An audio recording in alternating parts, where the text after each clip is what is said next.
let's go through the papers just very quickly. Want to wish Ariana a happy birthday. Oh, happy birthday, Ariana. Happy 5th birthday, Ariana. Oh, and 5 years old. Yeah, and also a big hello to Anya as well, who are watching at home with their parents. Nice, like it. Are these your children? No. Let's check. They're someone else's children, but they're wonderful people, yes. Yes. Do you want to wish them a happy birthday as well? Yeah, happy birthday. There you go, happy Lovely, birthday from yeah. Christopher Biggins, Lovely the actor, day. joining us to go through the papers. Also, Emily Carver is here from Conservative Home. Morning, Emily. Thank you for having me.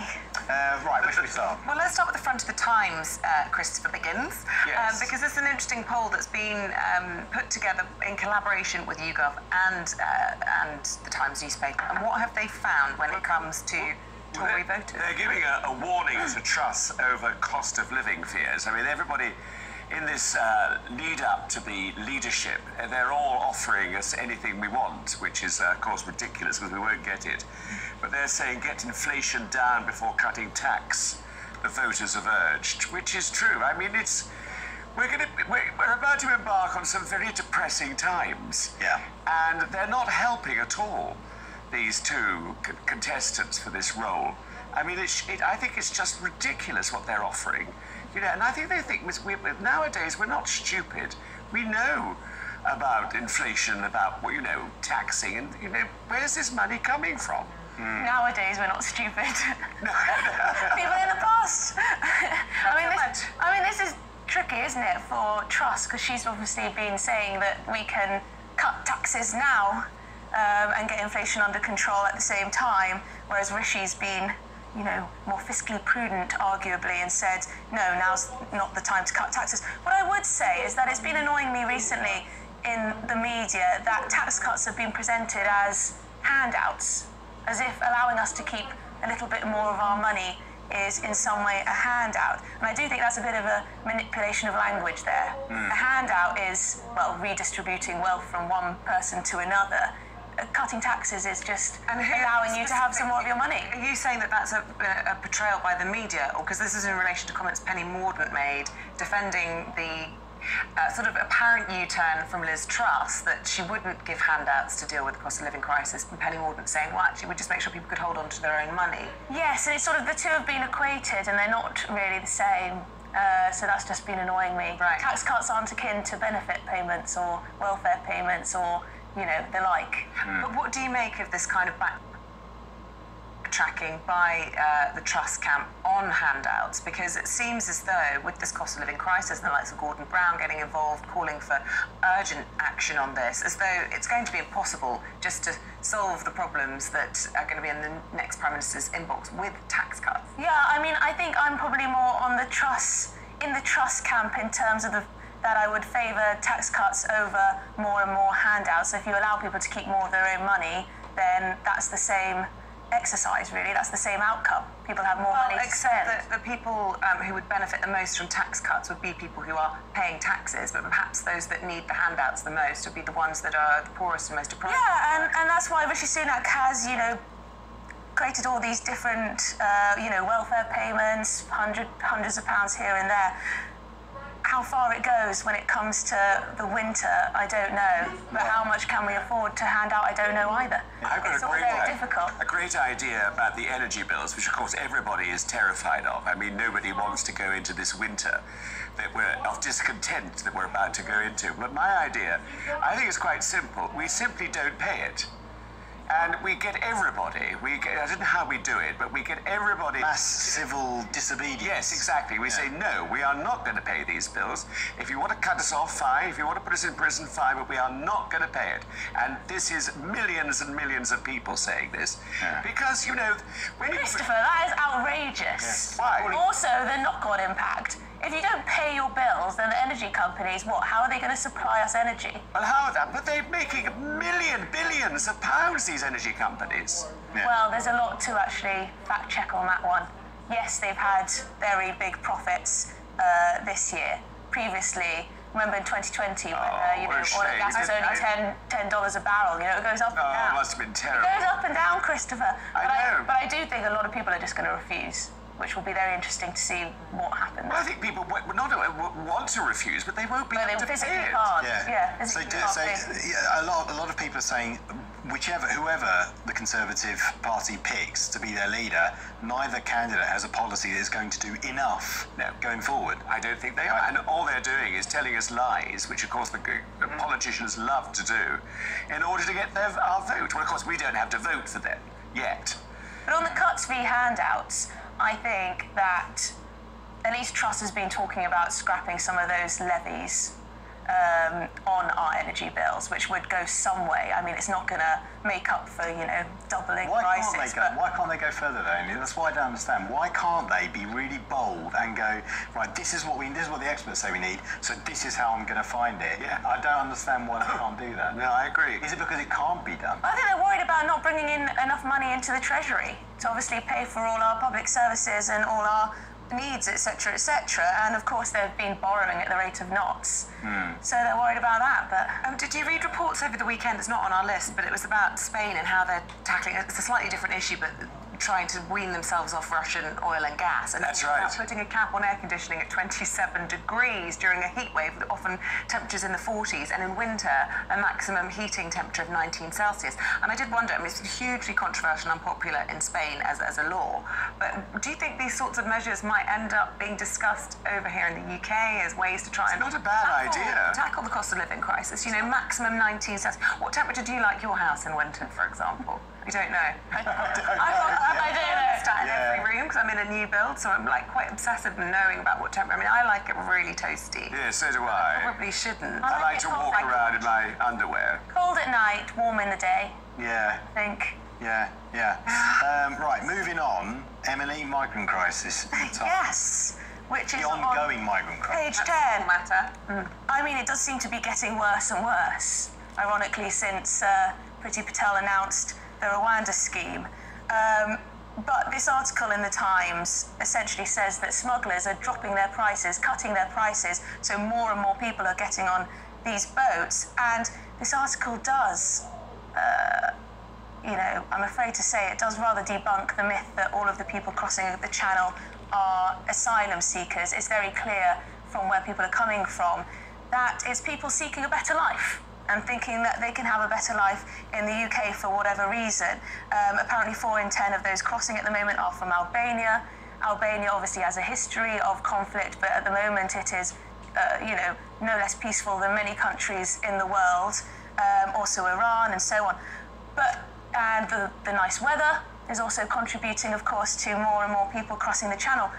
And, people will be watching at home thinking, surely something can be done about this. I mean, these people, from a moral perspective, these people are, risking their lives to cross over to here. In our case, we're spending millions and millions keeping these people in hotels and whatnot. So the next Prime Minister needs to get to grips with this, because it's making a laughing stock of our borders, that's for sure. Also, what about the smugglers? I mean, why aren't something being done about them? They're making a fortune. These poor people pay their life savings to these men. Well, I do think the French are just happy to just sort of, wash their hands clean and go. Yeah, both of them said they're going to stick with the Rwanda plan, both candidates. Is that right? I find that very odd, I have to say, but still, I suppose it's a... Well, it's playing to the membership, of course, remember, not the electorate. So. I think the membership just wants something to be done, whether it's the Rwanda scheme or not. If the Rwanda scheme doesn't look like it's going to work, then we need another thing. The problem is that every time the government suggests something, all the charities, the Amnesty International, the lawyers, everyone says, no, this is against human rights, etc., etc. So it's almost impossible for the government to actually do anything, because it seems this country is rather run by lawyers and the legal system more so than the government sometimes. Yeah. I don't know what the answer is. Rwanda has those marvellous gift shops too. I don't know why we're decrying going to Rwanda. You get free gifts when you go there. Free gifts? What kind of gifts? There's a lovely gift shop. You don't get anything. It's all there waiting for you in these hotels. What, Rwanda tourist stuff? Yeah. Okay. Wasn't Arsenal advertising tourism in Rwanda for the time on their shirts? Yeah. Anyway. They still are. Yeah. Rwanda Airways. Anyway, moving on. I don't know what the solution is. We haven't got a solution to that. GBViews at GBNEWS.uk if you want to come up with a quick solution to the migrant crisis. Now, Christopher, restaurant woes. I've got a solution to this. I mean, what is happening is the restaurant industry is complaining that they're losing money hand over fist. Well, one of the main problems is, of course, interestingly, in London, the most famous restaurants, the most expensive restaurants, you can't get a table. I mean, they're absolutely full. And you go to a restaurant, and I go to restaurants a lot, but I've stopped going recently because they are so expensive. I mean, a Dover sole, £50, which I think is... Well, what a Dover sole it was. What a Dover sole. I mean, but it's a lot of money. Also, wines. Wines have gone. The Dover sole probably was the most expensive thing on the menu, Christopher. Was it? It was. Right, okay. It was, but luckily I could share it with my partner, Neil. We could have half a Dover sole each, and it's plenty. But, you know, the wines are extortionate now. I mean, more than the food. More than the food. Right, yeah. We went to away for this weekend, and wines were proper prices in restaurants. And they were full, all the restaurants, you know, because I think the restaurants are thinking, we've had a terrible 2 years, let's make some money. I think they should forget that and go back to their proper prices. Yeah, I mean, to be fair to them, they've got to put everything up because they're passing on the costs from running the restaurant, from the energy bill. And don't forget, a lot of restaurants, in fact, all businesses, are not covered by the price cap like we are at home. No, that is true. And also, they're finding it very difficult to find staff. Yeah, and that's another problem. I mean, so a lot of restaurants are closing because they can't. I mean, the other day a restaurant rang up and said, "I'm sorry, but we have to cancel tonight because we haven't got the staff." Yeah. Which is a terrible thing. Although I would always rather that they did that than actually accept you and then make you sit around for ages. There's nothing worse than bad service. I'd rather not go. No, you're right. I really can't go with bad service. That makes me sound really impatient, but looking at your dirty plates for ages and ages and ages, and it's not been great food anyway. It's quite infuriating. I'd rather not go. I think it's good though to actually do things at home now. You know, cook at home. Yeah. Yeah. Well, yeah, but the consequences of that are going to be pretty tough for these businesses. I was reading that we've had more insolvencies than ever before in a short period of time. So many small businesses are just going under. It's almost like there's a recession on. Almost like there is a recession coming. I'm worried about, is unemployment at some point going to go up? Because at the moment, people at least have jobs. At what point does recession then mean all these businesses going under? I mean, I'm sure some viewers have got businesses that are struggling. Yeah. So many zombie businesses, though, that probably shouldn't have been in existence. Lots of arguments about survival of the fittest at the moment in terms of the business model. And so many businesses, I've had friends, and just not really making any money. But okay, look, we've kind of talked about shorter showers and things like that. So let's talk about the fire risk, Emily, in the sun. It's on their front, and this is fire chiefs warning against these barbecues. Is this the sort of disposable barbecues, or is this just all barbecues? Both. Right. So they're warning about barbecues and bonfires in your garden. And they're also warning about those little disposable ones that people sometimes use in the park when they're not allowed, or at home. Apparently M&S, they're no longer selling those disposable barbecues because of fears over fires, wildfires, etc., etc. But I guess this is a real risk. Is this the nanny state gone mad?